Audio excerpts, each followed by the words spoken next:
Hi, my name is Yona. I'm the after school leader at Field Teen Center, and today I'm going to talk about Gods of Jade and Shadow by Silvia Moreno-Garcia, in which a girl accidentally bonds herself to the Mayan god of death and has to take a road trip with him across Mexico.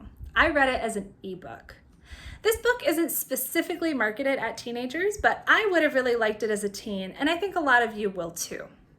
Our protagonist, Cassiopeia, dreams of cars and flapper dresses because it's the 1920s, but she doesn't have any of that. She's living kind of like a Cinderella in her grandfather's house, doing all the chores and scrubbing and dodging his cane when he tries to smack her for insubordinance and backtalk, basically. So when one day he and all of the rest of the house leave for the afternoon, of course, she goes snooping through his stuff. She's expecting to find inside this giant wooden, ornately carved box maybe some treasure or something cool. And what she finds are the bones of the Mayan god of death. And when she touches them, a little bone sliver lodges in her finger. The skeleton comes to life, announces himself, and basically says, "Hey, so you've got a bone sliver in your finger. You'll die unless I pull it out, so you have to help me." So in the Mayan mythology, there are two gods of death. They're twin brothers, and they're constantly fighting with each other because they're very jealous of each other. So one brother killed the other and stuffed him into this box. And you can't really kill gods, but you can make them sleep very uncomfortably in a wooden box for a very long time with enough magic.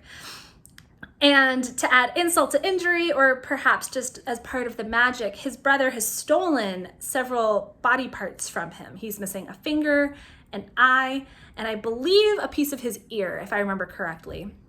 But he's missing body parts, and he can't be whole until he has them. And if he's not whole, then he's dependent on Cassiopeia literally draining the life from her and also becoming more human all the time. So really, she has two choices: die or help him and potentially have all of her wildest dreams brought to life. So what this means is they're kind of train hopping all across Mexico looking for the guardians that his brother has installed to protect his magical body parts. And they're kind of fighting magical creatures and unraveling these mythologies, flirting with each other a little bit, and just making their way. Yeah, so I thought it was really cool. The mythology is very, very interesting.